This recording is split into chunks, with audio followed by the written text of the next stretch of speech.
Gusa mpira kwa kichwa, Prince ana control Mudathir.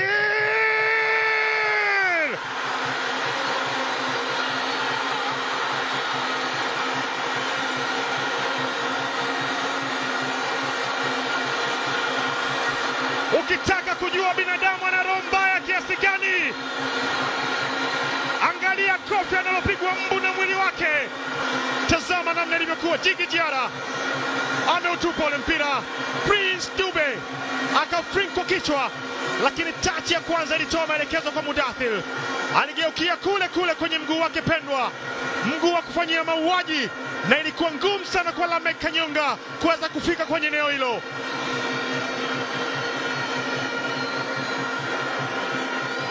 Mashujaa hawana mapigo, lakini pia wanaukosa mwendo. Anapitishwa mpira, Max Nzengeli amekataa tena, inarudishwa ndani katika eneo, wanaweka ndani bao la pili. Captain Fantastic anakwenda kuimaliza mechi dakika za mwisho kabisa. Bakari Nondo Mwamnyeto, shangwe kama hili.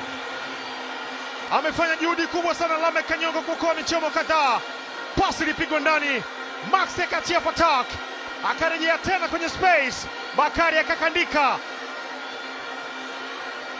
Anaandika bao lake la pili msimu huu Bakari Nondo, na analifunga dhidi ya Mashujaa kwenye uwanja wa Lake Tanganyika. Captain Fantastic.